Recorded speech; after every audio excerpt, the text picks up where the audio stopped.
please don't forget the money, man. All my blessings, all my blessings, all my blessings, all my blessings. I need my blessings every penny. Daily counting every single one, I'm seeing plenty.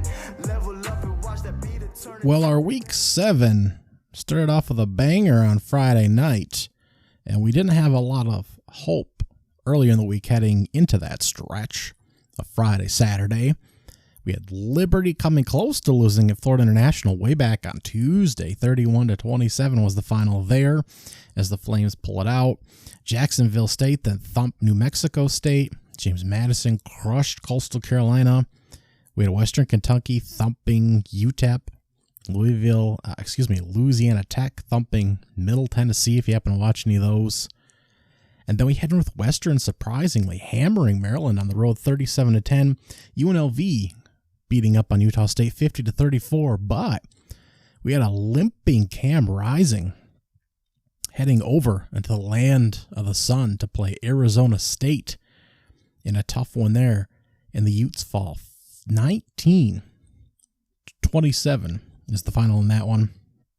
Arizona State, the Sun Devils, forks up as they wear their nice yellow numbers on the maroon with the fun kind of glistening metallic-ish helmets with kind of the red and the fade to yellow in the front. I really like the color that they had going there. Anyways, Sam Levitt gets popped in this one in the second quarter, goes out, steps back in the fourth. He's not playing like top shelf quarterback, but just enough. 11 for 18, 154 yards, a touchdown and an interception in this one. He also scrambles for a few yards as well. The backup quarterback, who I lost on my radar a little bit, was Jeff Sims. He came in for several plays and got in at rotation a little bit there towards the end, even with Sam Levitt seemed to be okay to go. The former quarterback there of the Toledo Rockets and last season of the Nebraska Cornhuskers. So he's been around the block a little bit as well. And he was able to run a ball, touchdown in here. Cam Scarborough was the big guy here, though. 22 carries, 158 yards, 2 touchdowns, including breaking a long 50-yarder that helped seal the deal for the Sun Devils, who played just well enough really to win this one. Cam Rising was just missing throws. You can see his arms bothering him, his hand, his ankle. He's just whatever, hurt all over. And already it's been declared he's out for the season. He can declare for a medical red shirt and possibly have an 8th year of eligibility now.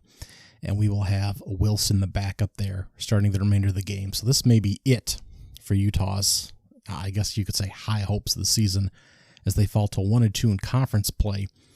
And Bernard, 21 carries for 129 yards and a touchdown. They had a hard time stopping him, the Sun Devils did. Over 6 yards per carry. He broke a 23-yarder. He had to work a lot harder on the ground, per se, I would say, than Scarborough did. But Sun Devils just did a really good job here in this game and doing enough to win. And that's really been the story of their season so far. They were 5 for 13 on third down, 2 for 3 on fourth, though. Utah 7 for 15 on third down, 0 for 1 on fourth. They actually had more yards than Arizona State, and they had 3 turnovers, which was really painful. But Arizona State, again, doing enough here to win, and they rushed the field as well in this huge upset. They also managed to win the time of possession battle for quite a while. They ended up coming pretty close to what Utah had, about 32 minutes to 27 time of possession, so they were a few behind. But for a while, they really controlled the time of possession, which is what Utah is known for. The past 5-6 seasons, they've been top 15 in the country in time of possession, often in the top 5 as far as time of possession on the season. So they did a good job of kind of playing keep away for a while there as they took a halftime lead, a small halftime lead, and managed to just power through in the second half. Now, the back half of the schedule, at Cincinnati, at Oklahoma State, UCF, at Kansas State, BYU, at Arizona. Losable games in there, certainly. A few winnable games in there as well, especially if Cincinnati is not quite as good as we think. Oklahoma State continues to have problems. Central Florida's got a quarterback change in the mix. Arizona seems to be bleeding points, and the offense seems to be sputtering as well. So Arizona State can get more wins here, they should make a bowl game. Right now, they're tied for second in the Big 12. BYU and Iowa State are way up there, obviously, undefeated overall. And Texas Tech, surprisingly, 3-0 in conference play, 5-1. And Kansas State, 5-1, 2-1 in conference play. And Arizona State is right up there with them. So it's great to see Kenny Dillingham doing a great job with that group that has not had a successful team in quite a while. So Saturday, the Red River rivalry kind of went as expected. Texas 34-3 as they mow down the Sooners. 22 for 29, 199, and a touchdown for Quentin Ewers in his return. Matthew Golden, the reserve quarterback, gets a few minutes in there as well. Quintravion Wiesner, 13 carries for 118 yards. That's over 9 per tote. 43 yards on the long ball. 1 touchdown. And this was not really a contest. It was really too bad for Oklahoma, but we know that they have problems defensively, and it was really Texas that got after it. 5 sacks, 11 tackles for loss, and the Sooners just did not stand a chance in this game at all. The yardage edge was 406 to 237, and there's just not a whole lot to say about this ball game. It was a whole lot of Texas. And 2.3 yards per carry, 4.9 per pass attempt for Oklahoma. And they're going to have a hard time the rest of the stretch here. Penn State came back in overtime to beat USC 33-30. I did not get a chance to watch a whole lot of this game, unfortunately, but I did catch the ending. Drew Aller has 3 turnovers in this one, but at least he puts the ball in the air a little bit. 30 for 43, 391 yards. And they have to come back from 2 touchdowns down. Now, we do know, of course, that moving 2 time zones over has been a problem for teams so far. And Penn State only accounted for the second win so far this season in teams traveling through 2 time zones. So we'll see what kind of happens and if that metric, how severe that metric is and how that holds up. Miller Moss is 20 for 34 for 220, 2 touchdowns, and an interception. And overall, the Nittany Lions just seem to have a problem on defense at times.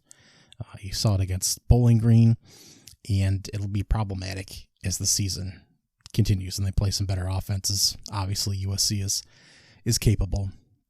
Ohio State's still on the board. We'll see what Washington can do. Wisconsin's up next. Not that they play a lot of elite offenses by any stretch, but this seems problematic in the back end there. They did end up outgaining USC, 518 to 409 overall. They had 3 total turnovers versus 1 for the USC Trojans. They were 4 for 13 on 3rd down. They did hit 2 4th down conversions while holding USC to 2 for 11, yet they had to rage all the way back in order to grab this one in overtime. It was, oddly enough, not a great game from the running backs. Katron Allen, 3.5 yards per carry on 16 attempts. Singleton had 10 totes for 2.6 per carry. No big long runs over 10 yards. Yet Woody Marks on the other side for USC, 5.6 yards per carry on 20 totes. He broke a 28-yarder for his long, and just very interesting to see that contrast there.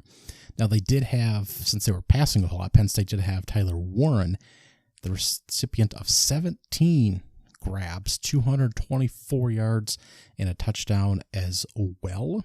Fleming got a couple grabs in this one, who's supposed to be an impact transfer. But overall, it was the tight end that did a lot of damage through the air, and he currently leads a number of statistics nationally. So it's great to have a target like that works in the scheme. But it certainly seems like Penn State, although they should be ranked certainly higher in the top 10, that they're not a team that's really going to be capable of winning the national championship. Although pretty much every team has major flaws, but Texas is looking pretty damn good right now. Georgia is one of those teams that seems to have some problems. 41-31 over a god-awful Mississippi State team.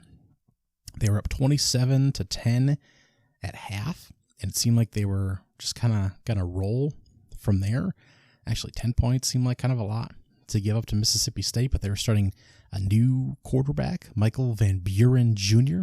Say that 10 times fast. 20 for 37, 306, 3 touchdowns and a pick. A little bit different look back there. The 6'1", 200-pound QB moving around back there a little bit. They couldn't run the ball at all. The Bulldogs couldn't for Mississippi State. Carson Beck has to put in the air quite a bit. 36 for 48, 459 yards, 3 touchdowns. He throws a couple of picks as well. The defense isn't able to get any sacks. We actually don't have sacks on either side of the ball for either of these football teams. And Georgia ultimately comes away with it 605 to 385 total yards. 5 yards per carry for the Bulldogs. And it's just kind of ugly looking on the scoreboard. But Georgia, 5 for 11 on third down, 2 for 2 on fourth. Can't complain about that. Held Mississippi State to 2 for 12 on third, but allowed them to convert all 3 of their fourth downs to keep drives alive. A couple turnovers for Georgia, 1 for Mississippi State, and they were in this game as they outscored Georgia in the third frame and kind of kept it going into the fourth. Never really in doubt, but man, this is just not what you expect from a Georgia Bulldog team when Mississippi State, Purdue, UCLA are probably the worst Power 4 teams in the entire country. So you have to keep an eye on that. In Alabama, 27 to 25 squeaks by the Cox in Cocktober, South Carolina. And they have to go to the final frame to decide it, outscoring them 13 to 6 in the fourth quarter. Jalen Milroe, 16 for 23, touchdown, 2 picks. Also jogs in for a couple touchdowns as well. But the ground game is not really where they capitalize, but they didn't throw particularly well either. The defense got after both the quarterbacks in this game, 4 sacks apiece on the defensive end. But South Carolina, 374 yards to 313 for Alabama. Gamecocks also converted 7 of 15 on third down, and Alabama was 5 for 11. Gamecocks had 4 turnovers to Alabama's 2 in this one. So they were very much in the thick of this if they didn't make quite as many mistakes. So, man, Alabama could have dropped another one at home. That would have been an absolute disaster there. Their defense has real problems. Overtime is what it took at home for number 8 Tennessee. 23 to 17 over the Florida Gators, who have dead man walking Billy Napier back there at head coach. Nico was 16 for 26, had a pick, 169 yards. The ground game got going with Dylan Sampson with 27 carries at 4.1 per clip. That's 112 yards and 3 touchdowns. A couple fumbles by Nico. Only one went the other team's way, though. Went to the over there to the Florida Gators. Graham Mertz really got wrecked in this one, and it was terribly unfortunate. It was probably going to end his season. 11 for 15, 121 yards and a touchdown in this one. DJ Langway came in, was 9 for 17, 98 yards, a touchdown, and a pick as well. Jaden Barrow took at least a couple snaps as well, the running back there. So we'll see if they do something sneaky with that. The freshman running back taking some snaps moving forward with the freshman quarterback now, Lagway, since he'll be the decided quarterback there moving forward for this squad, leaving the Gators now at 3-3. Now they were 0 for 2 on fourth down on this one. That really hurt them. 5 for 15 on third down. But again, 361 yards to 312 for Tennessee. They had more yardage. 2 turnovers apiece. They were better through the air and better on the ground, yardage-wise, than Tennessee, who was 4 for 15 on third down and hit both of their fourth down conversions. So this was a very comparable game. I didn't feel like Florida was ever really out of this one, and they really had a chance. Now this ended in overtime. Florida had some screw-ups, had to make a field goal attempt in this one, which they missed, and you knew it was over then because Tennessee got the ball. And they didn't kick a field goal. They marched right in, took their time, punched it in the end zone, kind of the inevitable death march there. But Florida was very much in this football game and had an opportunity. Very scary for Tennessee. LSU hosting Ole Miss, 13-9 matchup that also went to overtime. Ole Miss had an opportunity in this one. It came down to, of course, a touchdown over a field goal, as it was a big catch. Garrett Nussmeier throws a big one to Kyron Lacey. He had finished with 5 catches for 111 yards and that big touchdown in overtime. Lights were going. Everyone was riled up there in Death Valley. Gus Meyer throws 2 picks in this one as well. 3 touchdowns, 337 yards on 51 pass attempts. 22 for 51. So none of these quarterbacks played exceedingly well. Jackson Dart on the other side was 24 for 42 for 284 yards, a touchdown, and an interception as well. Ground game got going pretty well with Bentley the fourth. 11 totes for 107 yards. Parrish Jr., 14 for 42, was not so brilliant there for Ole Miss. Overall, LSU, considering how many carries were handed out there, they did a fairly good job keeping Ole Miss kind of tethered down there pretty well. Also, it was LSU's defense, 6 sacks, 9 tackles for loss, 11 credited batted passes, no sacks on the other side for the Runnin' Rebels. And it was Ole Miss who had, get this, more yardage, 464 to 421 yards. They're also 50% on third down, 11 for 22, while LSU was 6 for 16, 2 turnovers apiece in this game. Also, Ole Miss had 12 penalties for 110 yards. That's half as many as LSU, so that's very problematic. But a number of teams escaped, and really a lot of them didn't play well. You could say it's kind of strength on strength, but man, Georgia came out not looking so great against Mississippi State. Alabama, South Carolina was tighter than it should have been. Tennessee, Florida, LSU, Ole Miss, and Texas was really the only SEC team that pounded its rival, Oklahoma, there. So some very interesting results there in the big games in the SEC. Clemson, 49-14 on the road at Wake Forest. No problems there as they continue to roll. Second, third quarter, right in the middle of the game there is where they laid the smack down. 42 points. Notre Dame ran away from my Stanford Cardinals. A little bummed about that.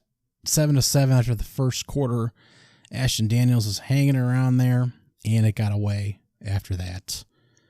49-7 was the final. Riley Leonard was 16 for 22 for 229 yards passing and 3 touchdowns. And the backups got in for pretty much everybody down the stretch here. But Ashton Daniels, 8 for 13 for 74 yards.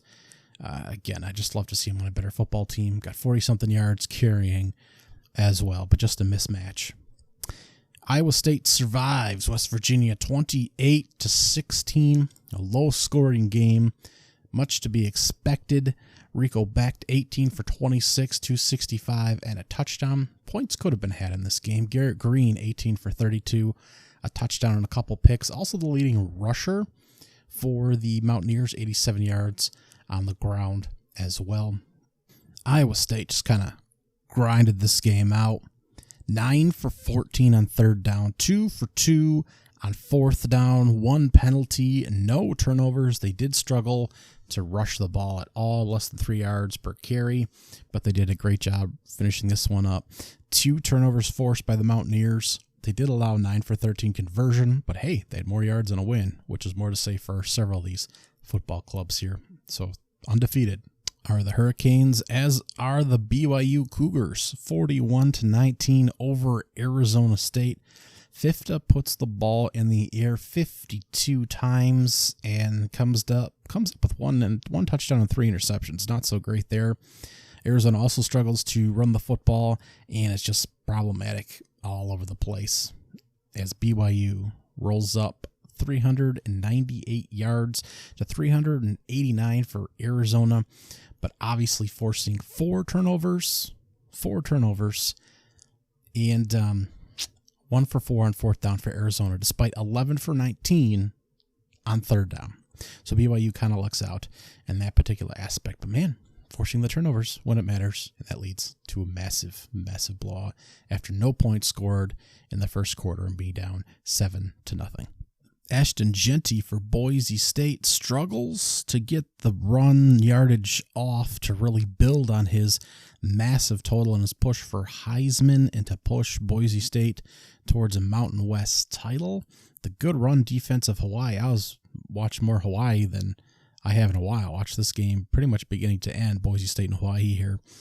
Good run defense for the Rainbow Warriors. I was pretty impressed by what Boise State could do, even though they only won 28-7. Maddox had a pretty good game as well. 17 for 25 for 217 and 2 touchdowns. Gente did finish with 217 yards at a measly 7 yards per carry on 31 attempts and a touchdown. He did break a big 54-yarder to help add to that. But overall, Hawaii did a pretty good job on him, and I don't know how he's not going to break $2,000 pretty easy here if everyone's doing what Hawaii's doing against him. It's just pretty wild.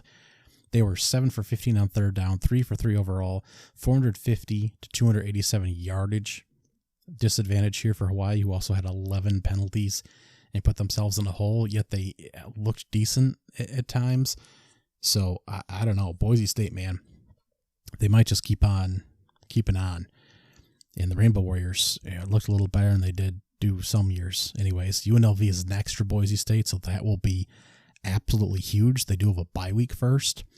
But after that, San Diego State, Nevada, at San Jose State might be difficult. At Wyoming and home against Oregon State, they really should roll the rest of these teams, really. So he should put up some big yardage. Gente should. Kansas State 31-28 at Colorado. They managed to pull out a big win there. Sanders again, 34 for 40. 34 for 40. I think he had 2 incompletions in the first half. 388 yards, 3 touchdowns and a pick. So just moving around for his life back there. I think he's only sacked, let's see here. He's only sacked 6 times in this game. There we go. That was a few more than I thought when I was watching it. Nevertheless, they have one of their wide receivers hurt for the season. They're still struggling to finish games, and I'm saying that when they're 4-2. But still, we know one of those was in overtime. Avery Johnson was 15 for 23, 224 yards, 2 touchdowns, and an interception, and he struggled in this game as well. Not super impressed by Kansas State, but Colorado, oh man, and they got after Avery quite a bit in this one as well, getting almost a handful of sacks on their own accord. 423 to 359 was the yardage differential here, but negative 29 yards after sack yardage was what the difference was here on the ground. Just incredible, really. So Colorado, if they had some kind of protection there, some kind of ground game to support Shadur Sanders at all, would probably be realistically really a team in the hunt for the playoffs. But right now, it's just not possible. But he's an incredibly underrated quarterback. At Arizona, home against Cincinnati. At Texas Tech, home against Utah. At Kansas, home against Oklahoma State. Left, all winnable. But, you play some of those better coaches. Still Utah, even with a mystery, production at quarterback at times. Or even Kansas, who struggled this year. Texas Tech, possibly you play a better defense. And better's all relative, but someone that can better, more experienced coach that can get pressure after you, has a few players to do it, and you just might be screwed. This might have some real problems. Yes, we're seeing, even with Sanders back there, quarterback. Missouri wins 45-3 over Massachusetts. Again, why are we playing Massachusetts? California loses on the road to number 22 Pitt, who stays undefeated 17-15. I didn't get to watch a whole lot of this ball game. But Pittsburgh's next top running back here, who's not getting watched a whole lot, Desmond Reed, 16 carries for 120 yards. That's 7.5 per tote. 2 touchdowns. He cracked a big 72-yarder in this one. He's only 5'8". The little junior in this one. It's the 3rd game this year. He's went over or had 120-plus yards. Now, he's had a couple slower ones in there against North Carolina and West Virginia where he struggled a bit, but he's still capable of some big plays. 494 yards on the season so far, over 6 yards per carry. He's not a big touchdown monster. He's only got 3 on the season, so this adds to that number there. But he's still kind of an underrated running back in the country. And Cal falls to 3-3 and 0-3 in the conference after looking pretty interesting to start the season. Illinois and Purdue goes extra innings, and 50-49 is the final on this one after a 24-3 expected lead by Illinois over Purdue at the half, and it just gets wild in the second half. Luke Altmaier, 20 for 34, 379 and 3 touchdowns. Ryan Bowie, 18 for 26, 297 and 3 touchdowns in this ball game.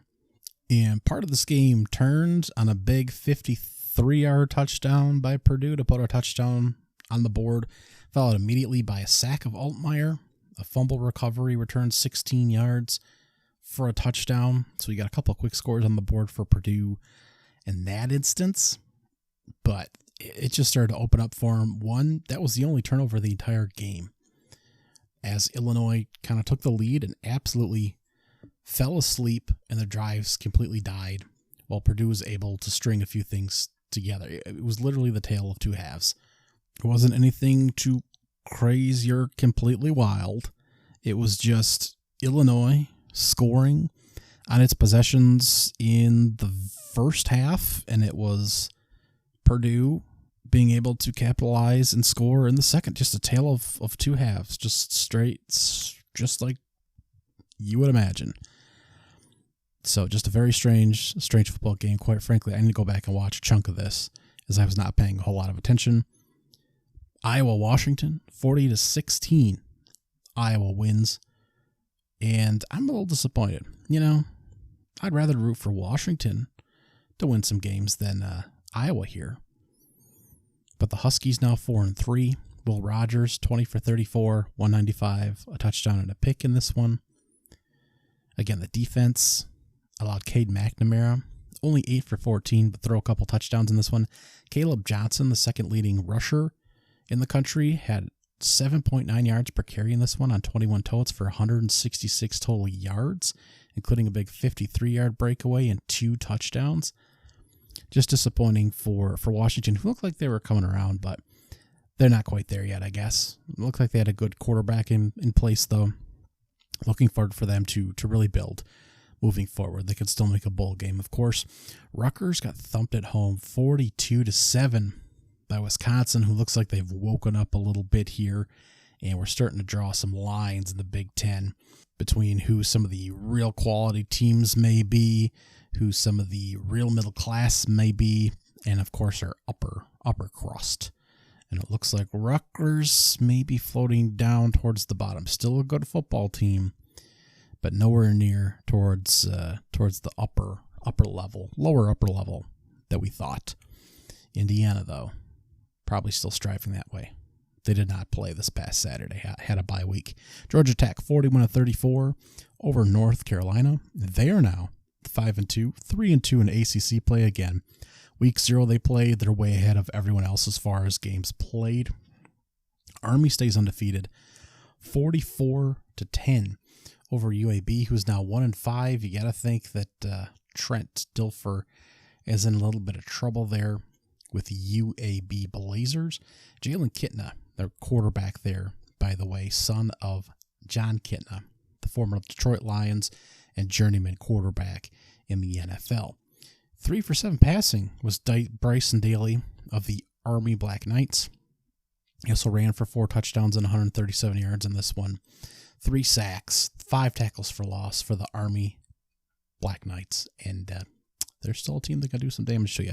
Louisville 24-20 over Virginia. Both teams now sit at 4-2 in the ACC. Cincinnati went on the road to beat Central Florida. They're now 4-2 and 2-1 in the Big 12 and a 19-13 snoozer. Vandy 4-2 now with a 20-13 win at Kentucky in a battle of confusing SEC teams where everyone truly seems bunched together. NC State falls at home 24-17 to the 5-1 Syracuse Orangemen.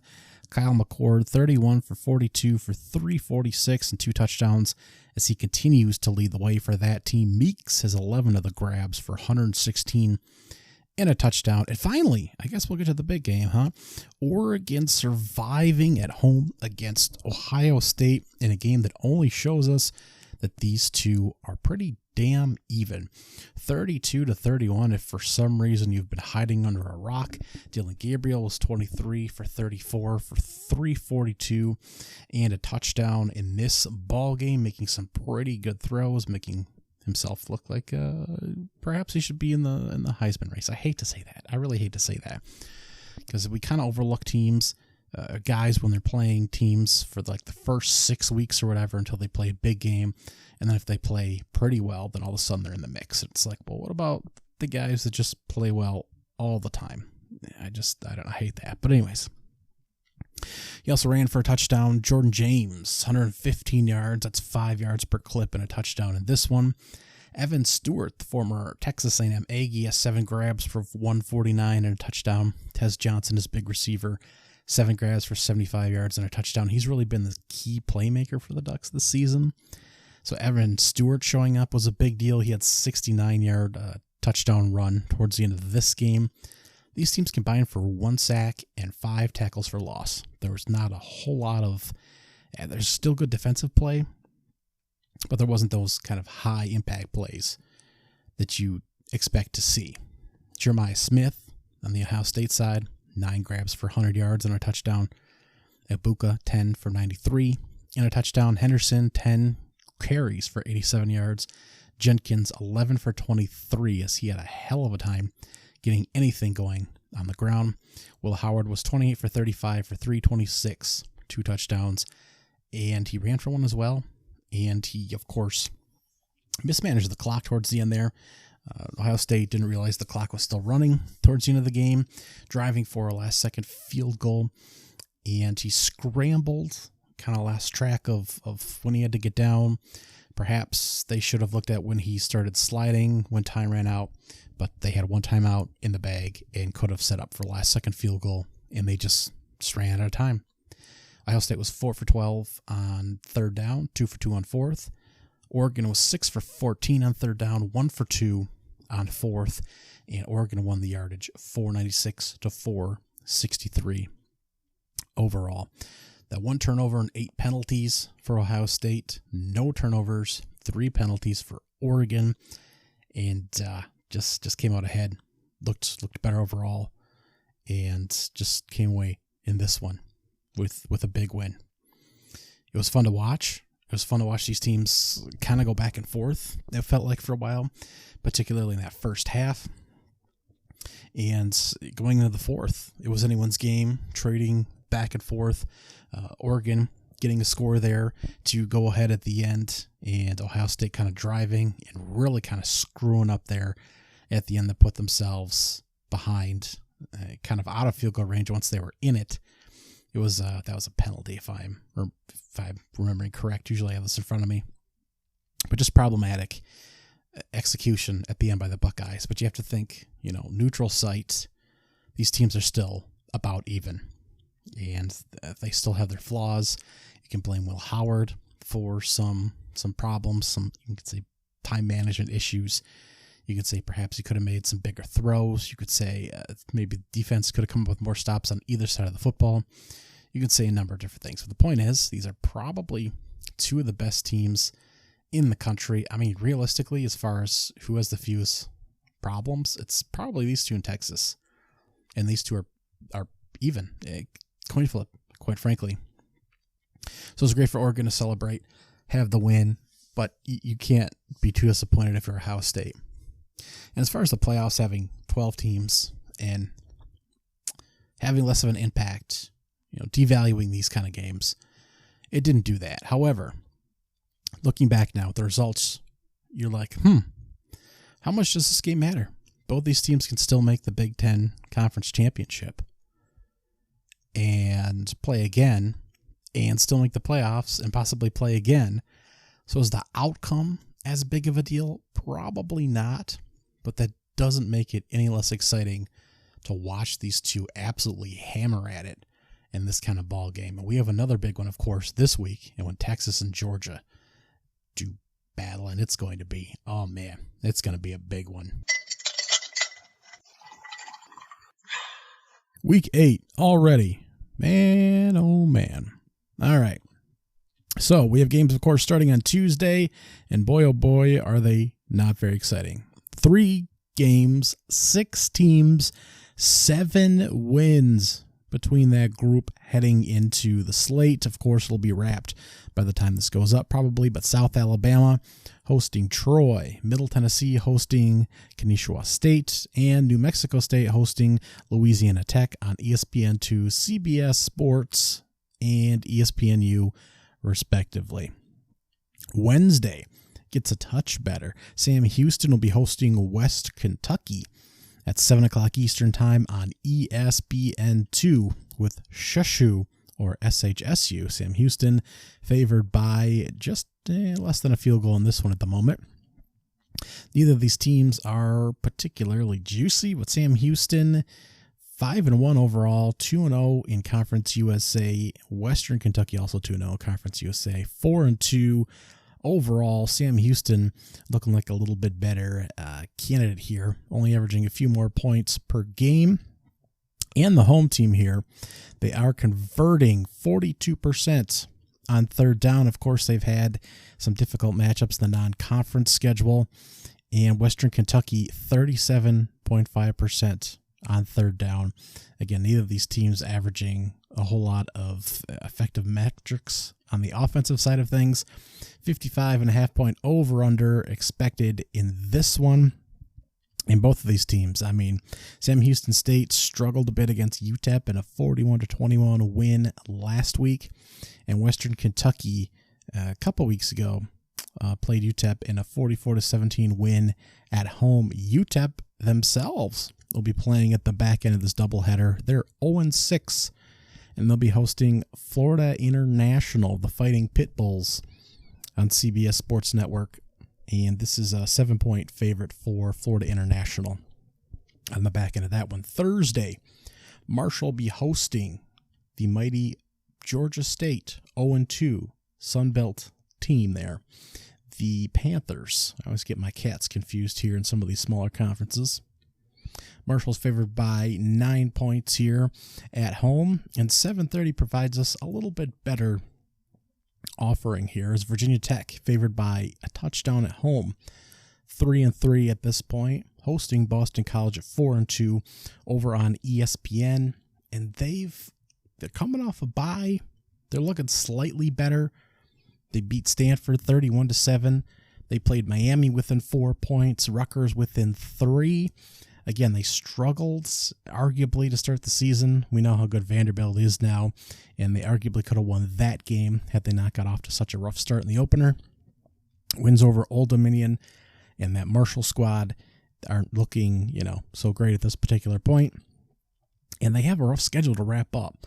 Georgia Tech at Syracuse, home against Clemson, at Duke, home against Virginia. This whole middle class of the ACC has to kind of sort itself out here. Boston College lost at Virginia 24-14 last time out. Their top corner, Jackson, busted his ACL, tore it up, and he's out for the season. That's not good for the Hawks there, and it'll be tough for them to win here on the road. They're 4-2, so both of these teams will be fighting still for a bowl game here. Virginia Tech, though, favored by a touchdown in perhaps a little bit more interesting helping here on Thursday night. Now, Friday gives us a quadruple header and perhaps a more interesting matchup. Duke is sitting at 5-1 coming off a bye. They are hosting the 1-5 Florida State Seminoles. This is going to be Duke's third conference game. They're 1-1 so far. This is going to be Florida State's sixth. They are 1-4. Duke is only a 3-point favorite at home in this one. They are a pathetic offense at times. They're converting less than 30% of their third down attempts. They're also holding opponents under 30%. Thus, the result has been a lot of really sluggish games for this football team. Malik has looked a little bit better there under center at quarterback. He's, kind of an upgrade to what they have at times there at Duke, although we've seen several good quarterbacks in there recently in not Lincoln Riley, Riley Leonard. Ooh, there we go. And our NFL kid, of course, Daniel Jones. But this is still a team that's struggling offensively. But Murphy kind of the driving force for what they're able to do offensively there for Duke. Florida State started Brock Glenn, of course, a quarterback there against Clemson before they took a bye. I didn't think he played too bad, quite frankly. But in that game, Florida State was 4 for 16 on third down and had to go 4 for 4 on fourth down in order to get any movement in that game, that they lost 29-13. This is not going to be a pretty game either, but Duke only field goal favorites, and Florida State could very well go on the road and win this football game. 42.5 points is the over-under, and we might not hit that. 8 o'clock, the Ducks are back on, high off of knocking off Ohio State in a really, questionable finish. Certainly, earned, but a finish that was up in the air up until literally the last second. They're going on the road. They're now flying 2 time zones on a short week, and they're going to be hitting the Purdue Boilermakers. Now, no team right now other than UCLA is probably easier than the Purdue Boilermakers, and that's talking about all the effort that they exerted Illinois in that mad scramble of a second half last week. But they're the home squad, and you have to wonder if Oregon's gonna struggle a bit to get it up for this game. That is the Fox 8 o'clock. Not quite sure if I'd pick the Ducks to cover that one, but they'll be on. They'll be playing the Boilermakers. I don't think I'd expect an upset in this one, though.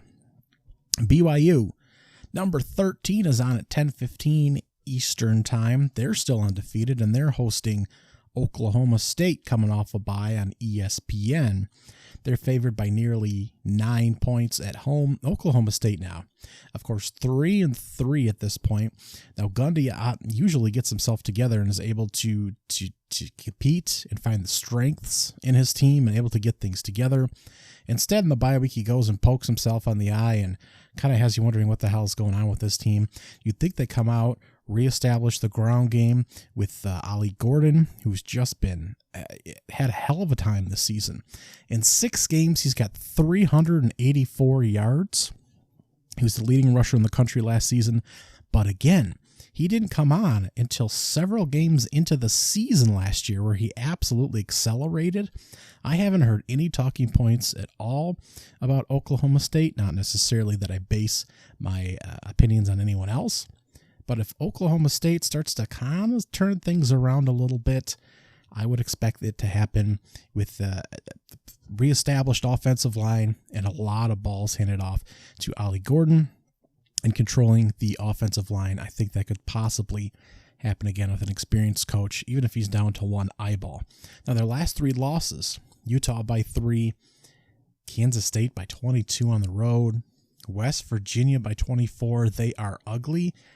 I don't expect it to happen, but it's not out of the realm of possibilities. Now they're coming out of a bye. They play at BYU, at Baylor, home against a good Arizona State team. Then they go on the road at TCU, play Texas Tech at home, at Colorado.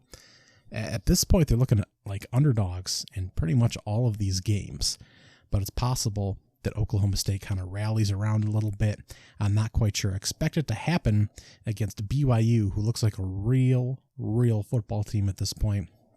Best win is still probably against Kansas State, and that 38-9 home thumping a couple weeks back. Best road win is probably that Baylor win by 6 points a couple weeks back. So you can argue that they still need a signature win, and it may not come this season. The rest of the schedule is just not that difficult. Jake Retzloff is completing 60% of his passes, 14-5 touchdown to interception rate. He's staying pretty clean in the pocket. He has pretty efficient receivers here. Chaser Roberts, Darius Lassiter, averaging over 15 yards per reception. He's also distributing it a little bit further down to Marion and Hill at the tight end position. But his top 2 guys there have been very effective wide receivers, and they're hitting big plays down the field. The run game, now Retzloff is also the leading rusher for this team.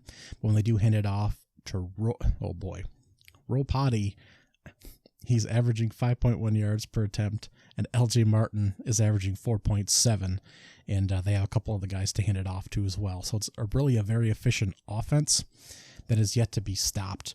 And we have seen in previous years where once this team really hits a disrupted defense, it's like the Titanic hitting an iceberg. The nightcap will be a 10:30 tip at CBS Sports Network. Nevada at 3-4 will be hosting Fresno State at 3-3. Early in the Mountain West Conference play for both of these teams.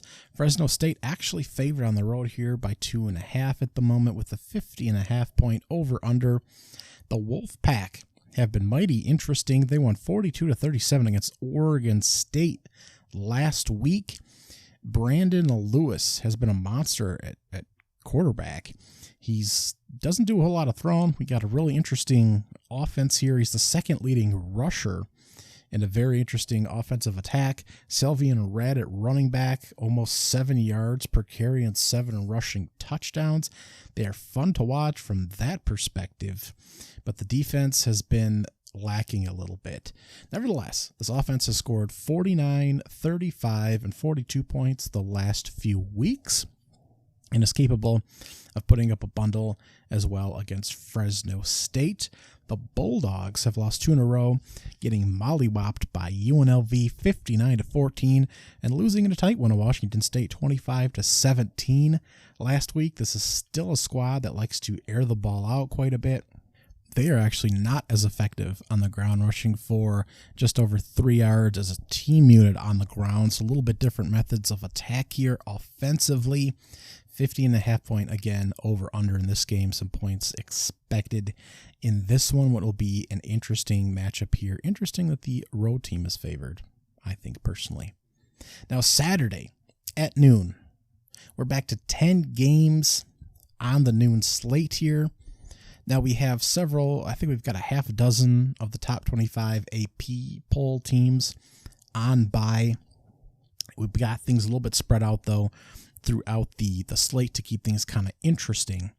Now I have the top watch as Louisville, the Cardinals, hosting number 6 Miami, 4-2 Cards, 2-1 in ACC, 6-0 Miami Hurricanes, 4.5 point favorites in Louisville, 61.5 point over under as both of these teams can score.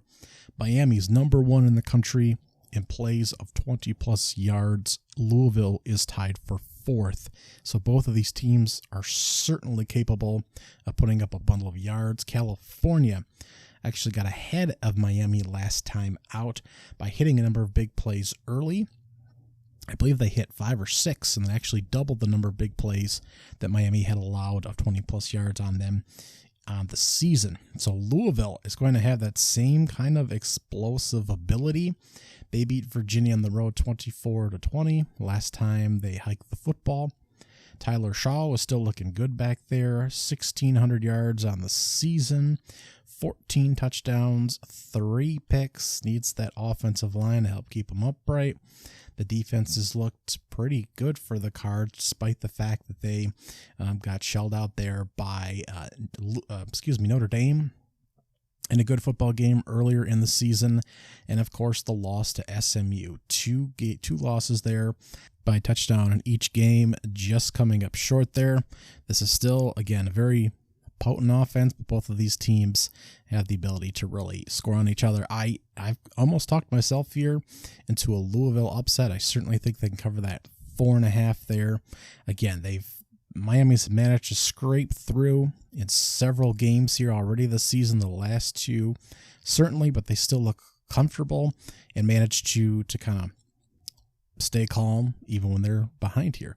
Louisville's converting 40% of its third downs into first downs, while holding opponents to 30%. I think there's something to be said for that. Of course, Miami's at a whopping 60% conversion rate while holding opponents to 30% themselves. They're also fairly efficient in the red zone, while Louisville has struggled just a bit there. They've already played, of course, Notre Dame, though, which is arguably the toughest team that either of these squads have played up to this particular point. Again, Louisville at home. This is not a night game, of course. It's a noon game, but I think they have a very good shot especially offensively, to do some damage here to Miami and pull an upset. There have been 5 top 10 teams that have lost on the road already this season to unranked squads, and I think the Canes could be the next one. Top watch in that noon window. Speaking to games being spread out, channel flippers, we do have number 19 Mizzou hosting Auburn, who has still been a very good football team despite the turnovers, sitting at 2-4. Not going to make a bowl game this season. Missouri has been grounded a little bit, obviously, due to their traumatic loss last time out. And they're 4.5-point favorites here at home with a 41.5-point over-under. They did manage to massage that blowout loss on the road to Texas A&M by beating UMass last week, 45-3. So we can really get excited about that one.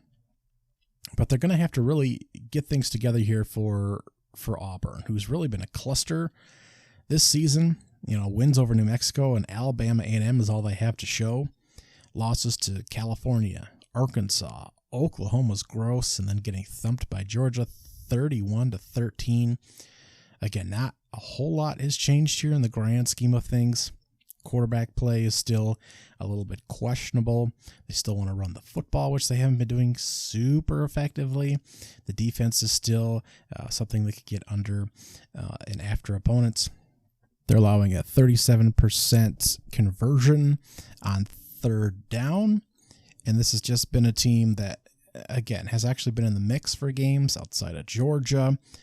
But the turnovers have been a massive problem. And going on the road here, if they can hang on to the football, they will definitely have a shot. Speaking of shots, Nebraska is 5-1, and they're heading on the road to 6-0 Indiana in a battle of the Reds on Fox. IU 6.5-point favorites at home with a 50.5-point over/under.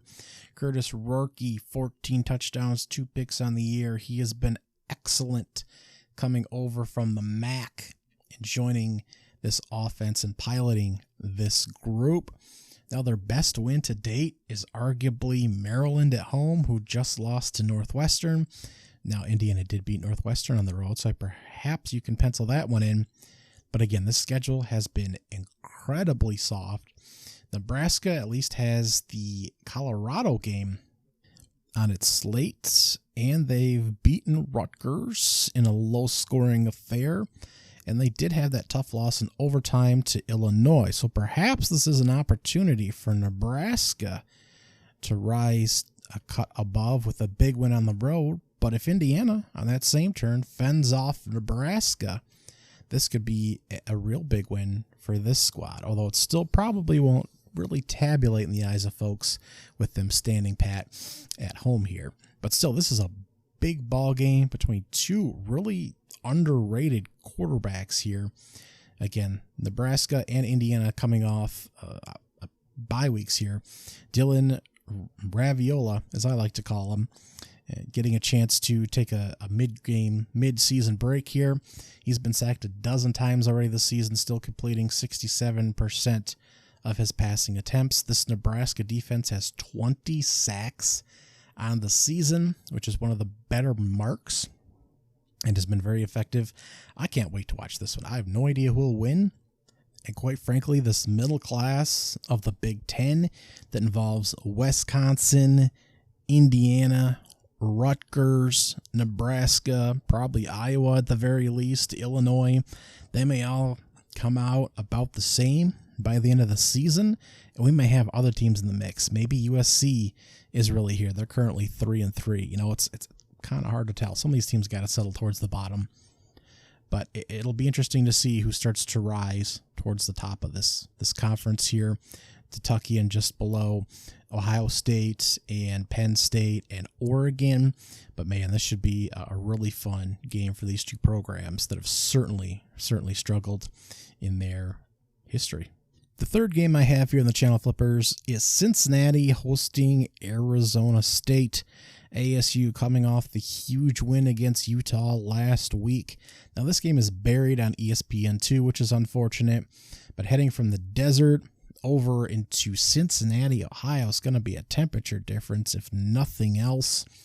This team has not necessarily been effective in a lot of different categories statistically, but Sam Levitt is playing pretty good. Hopefully he's healthy for this. He's banged up. Cam Skidborough has been playing very well, almost 6 yards per carry, 8 touchdowns. He's been one of the main focuses of the offense and how they're able to attack. They've been effective on third down for the most part, almost 44% conversion, which does not sound very high in some respects, but considering where this team was expected to be, all things considered, I consider that pretty decent. The turnover margin is pretty good. I mean, this team was expected to finish last in the Big 12 by pretty much everybody, and they're currently in a lock for fourth right now. Cincinnati on the other side, now they have those losses to Pitt and to Texas Tech on the road. Not looking too bad right now. They beat UCF last time out. They're not looking like a real fire tinderbox right now, but they are capable of some things. Brendan Sorsby at quarterback, 13 touchdowns and 3 picks, completing 66% of his passes.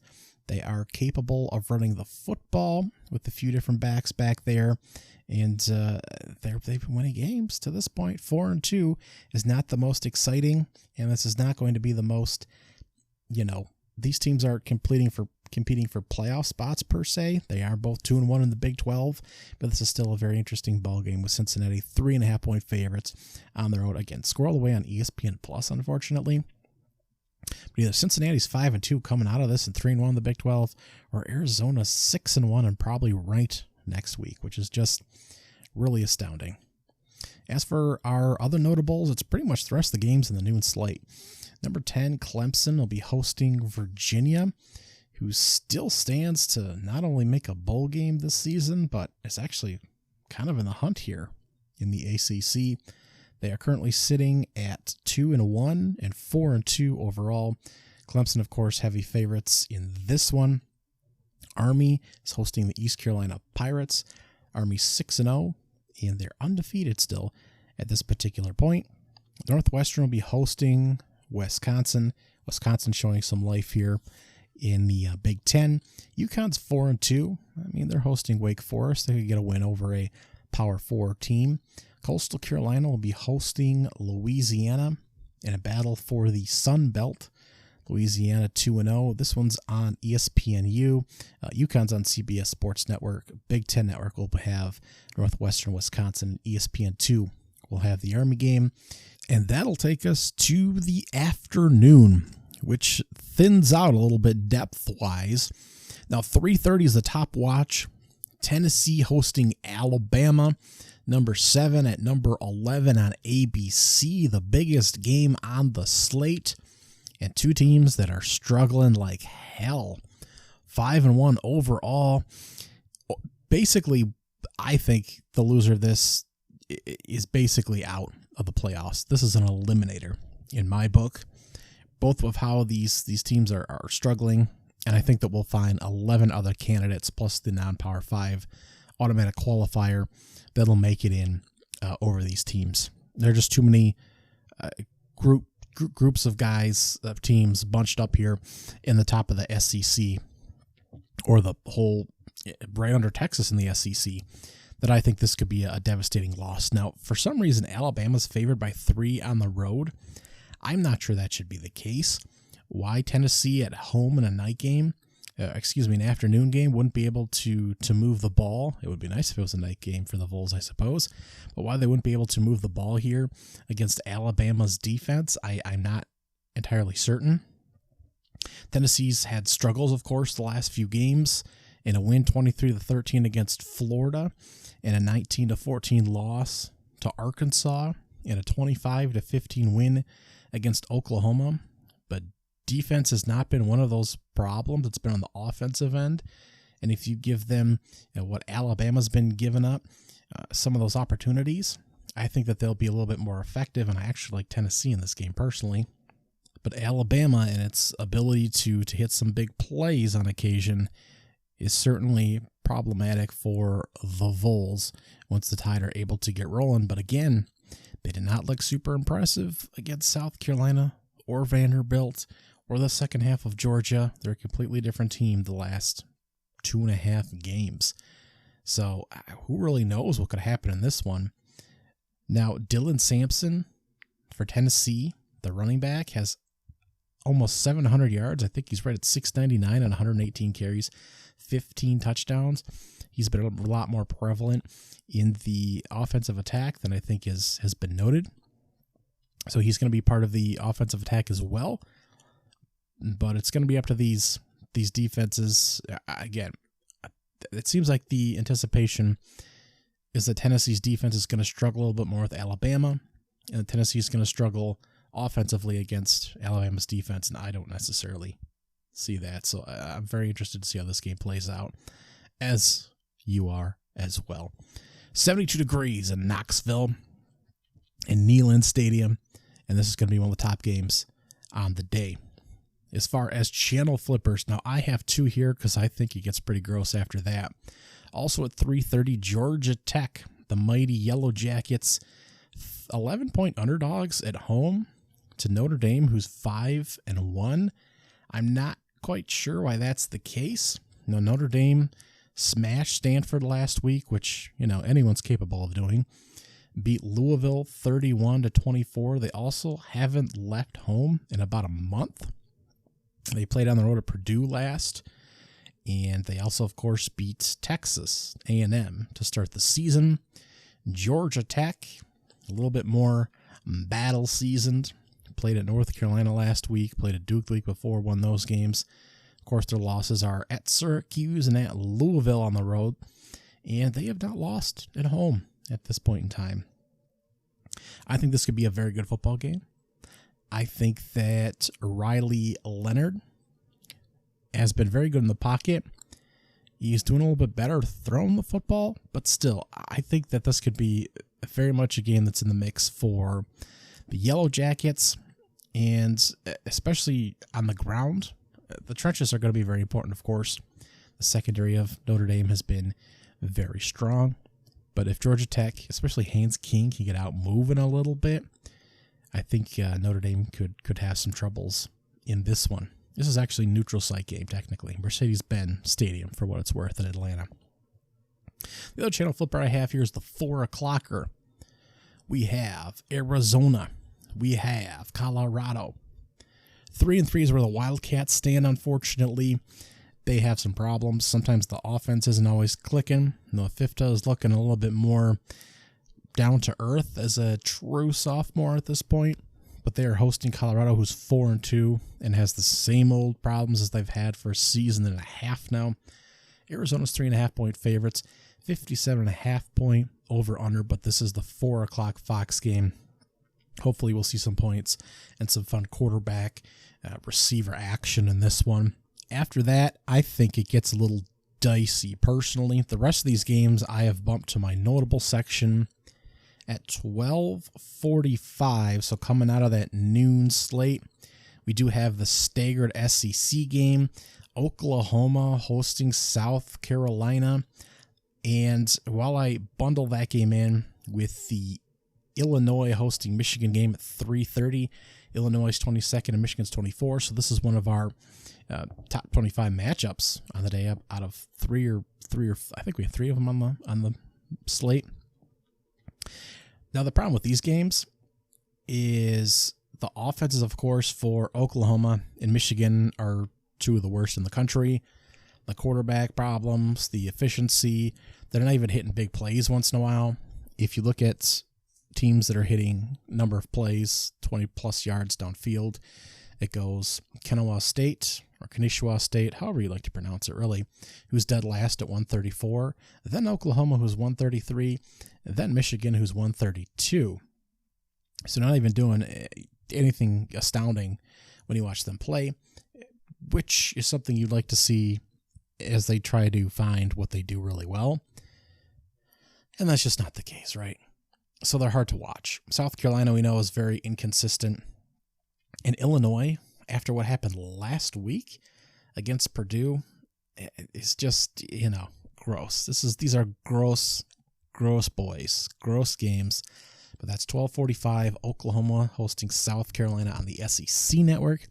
And the other game that'll unfortunately probably be on my 4 box at 3:30, Illinois hosting Michigan. I believe that's the big CBS game. That's going to be disgusting. Also at 3:30, Navy's undefeated, and they're hosting Charlotte. This game is going to be over on the CBS Sports Network. And we have just a gluttony of mediocrity. Cal, who is now 3-3 and 0-3 in conference play, will be hosting NC State, who's also 0-3 in conference play on the ACC network. Kansas, we had a lot of high hopes for, is on at 3:30. They're a dumpster fire. They're hosting fellow dumpster fire Houston on ESPN Plus. We have the CW network, always fans of them when they do an afternoon game. That's 5-1 Washington State hosting 2-4 Hawaii. We do have a MAC matchup of Northern Illinois hosting Toledo. We're starting to see a lot of these teams are basically the same in the MAC. This is on ESPN Plus. Maryland, who struggled last week, they'll be hosting USC. Both of these teams are 3-3.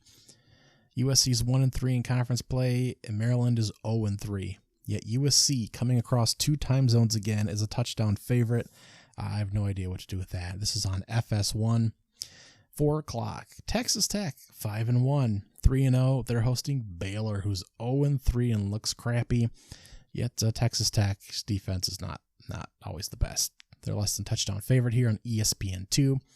Georgia Southern is playing at Georgia Southern is hosting James Madison at 4 o'clock as well in the Sun Belt. This is on ESPN Plus. The Madison boys are favored by nearly 10 points in this one. Alonzo Barnell at quarterback again has the Madison Dukes playing very well. He's got 15 touchdowns to 1 interception at this point on the season. They're playing really well. It's unfortunate they had 1 loss already to the record and will probably not be going to the playoffs. And I think the last game I've noted here is then the 4:15 SEC game, which is number 14, Texas A&M 5-0, coming off a bye, looking good, and they're playing Mississippi State, who looks like hot garbage. Although they did fight back against Georgia last week, perhaps it was the new freshman quarterback in there under center, Michael Van Buren Jr., and perhaps he'll make things a little bit messy for Texas A&M, or perhaps that they'll get thumped. That could very well be on the slate as well. Finally, our big time evening window, our top watch. Also an SEC ranked matchup, but this one is number 1 Texas 6-0 hosting number 5 Georgia at 5-1. Texas is 3.5 point favorites, 56.5 point over under on ABC. We are expecting Ewers to be back. Hopefully not so Ewy. Hopefully healed up. Hopefully ready to go. Texas is looking great again on both sides of the football. Again, last season they were 122nd in pass defense. They are nowhere near that right now. They're much better in every aspect of the game. They reloaded at the wide receiver position, as we know, after a number of guys, including Xavier Worthy, went to the NFL. Isaiah Bond was snapped up from the Rolling Tide. He's averaging over 17 yards per reception. Ryan Wingo is in the mix, over 22 yards per reception. Matthew Golden, I believe he was from Houston, almost 13 yards. DeAndre Moore, over 13 yards. Tight end Gunnar Helm is in the mix as well. We're well spread out at production at the wide receiver position. Guys are staying pretty clean in the pocket, whether it's Arch Manning or Quentin Ewers, both completing over 70% of their passes. They're running fairly effectively, considering their top running back went down in the offseason. Jaden Blue is averaging 4.4 yards per run, and Quintravion Wiesner is averaging 6.2 yards per carry, while Jerk Gibson is in the mix as well, 4.7 yards per carry, and anyone else in the mix is pretty effective as well. The defense has 18 sacks on the season, and this team is just playing very well. Georgia, on the other hand, is Georgia. I'm surprised that 3.5 is where the line sits right now. I still think Georgia's a very good football team, but obviously the Alabama game, which they could have tied, possibly won, is not looking quite as great now. Mississippi State last week brought some questions. A Kentucky win by 1 point was questionable as well. As a matter of fact, they've only played 3 games away from home, and the Clemson game was the only one they looked really good in. And at this particular point, Beck throwing for nearly 500 yards last week looked really good. 15 touchdowns, 5 picks on the season, nearly a 68% completion percentage. Arian Smith, the top receiving target, nearly 18 per. Dominic Lovett is still there. Dylan Bell, but they still don't seem to have, looks like a real superstar wide receiver, which has been problematic. And the defense is just not as deep and not quite as effective. So this will be a good ball game, but let's hope it doesn't go completely out of control. And if it starts to, you start to look at Texas and possibly Ohio State and Oregon as maybe a clear tier at the moment as the top 3 teams in the country. So we should all be excited for this one as the top game on the Saturday slate. Your channel flippers in the evening. How about Arkansas hosting LSU, who's slipped into the top 10, which also means it's another top 10 team on the road against an unranked squad. Arkansas coming off a bye. They're at home. They've got Taylon Green back there running an offense that's converting 50% on 3rd down and has an opportunity to control the ball and the clock a little bit against that LSU team that went to overtime and had a big win in Death Valley last week. That's a sneaky upset spot right there, if there ever was one, for the Arkansas Razorbacks to pull an upset in that evening slate while the battle between Texas and Georgia goes down. Keep an eye on that one. I certainly will be. I might watch more of that one than the Texas-Georgia game if that game gets a little bit too out of control and Texas kind of grabs a hold of things there. Also in the 7:30 slot, the Cyclones are back at it. They slipped into the 9 spot as an undefeated team. They're on FS1 hosting Central Florida, who's 3-3. They have certainly had their struggles, but hanging on in Ames, Iowa, the Cyclones will try to move to 7-0. They're 14-point favorites in this one. LSU, by the way, only 2.5-point favorites on the road at Arkansas, by the way. West Virginia at 7:30 as well. They'll be hosting number 17, Kansas State. We saw Kansas State get beat up a little bit last week, but pull out the victory against Colorado State. This game will be on Fox. Will they lose it in Morgantown? They're 3-point favorites in this one with a 54.5-point over-under. Green back there, a quarterback, has had his struggles this year for the Mountaineers. They lost 28-16 last week to Iowa State. They have wins over Albany, Kansas, and at Oklahoma State at this point.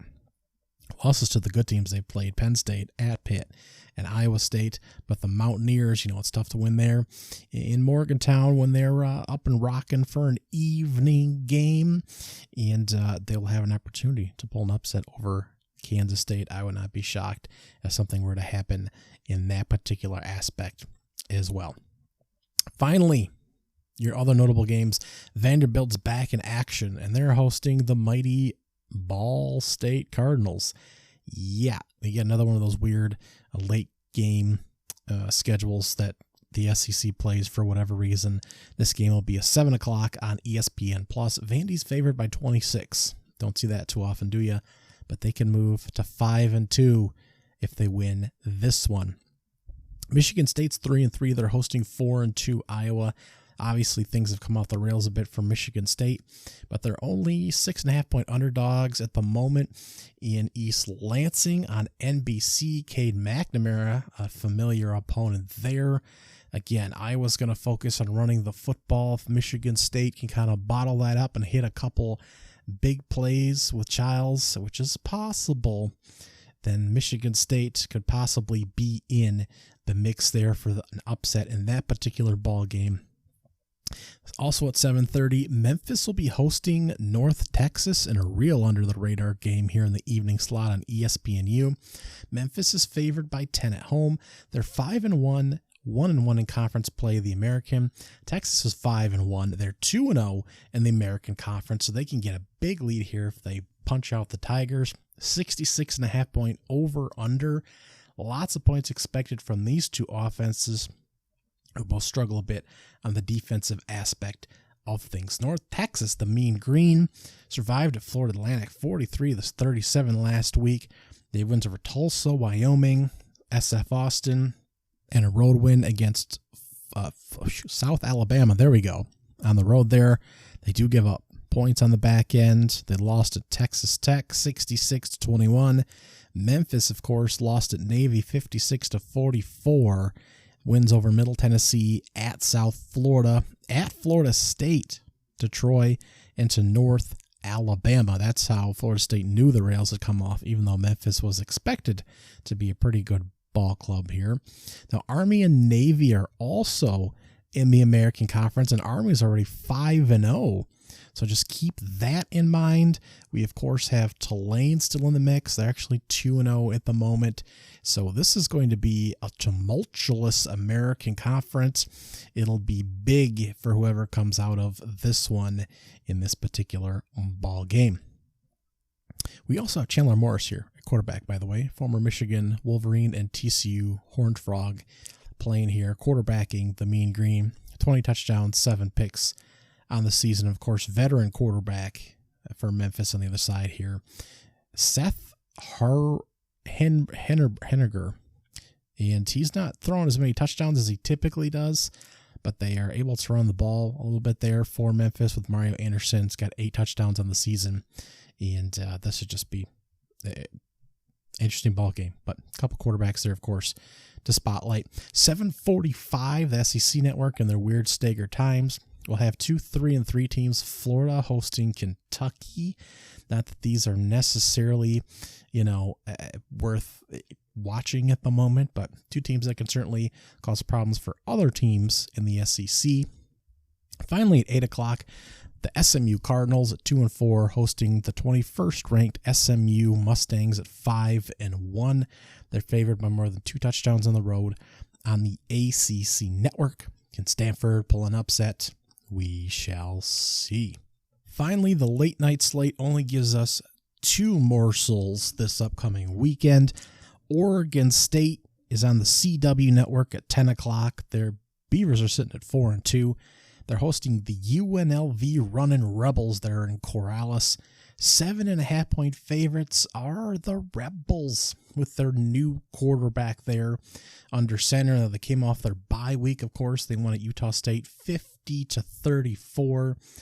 We've got Malik Williams back there at quarterback, 77% completion, 9 touchdowns and a pick so far this season, also running for over 6 yards per clip when he does take off running, and a very effective quarterback in that position right now. The defense, they're scoring over 45 points per game. The defense is a little bit of another deal, but Oregon State has had their struggles this season. They haven't played the most difficult schedule. Again, they've been basically incorporated into the Mountain West. They have not played a very tough schedule so far. Wins over Purdue, Colorado State, Idaho State, San Diego State. Losses big to Oregon and last week at Nevada.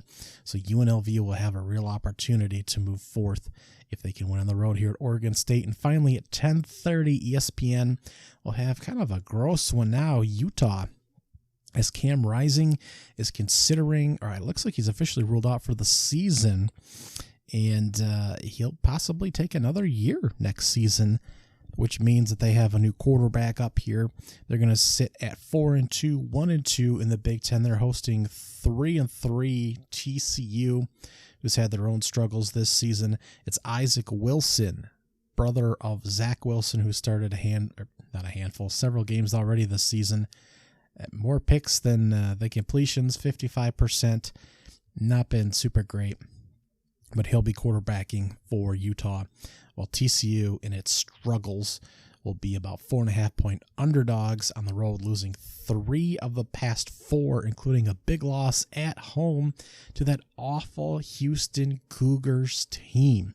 So they made a quarterback change there. I believe Ken Seitz is the starter. It was Josh Hoover, and we'll see how this one turns out, I suppose. So heading to the categories here for this upcoming week, your top watch.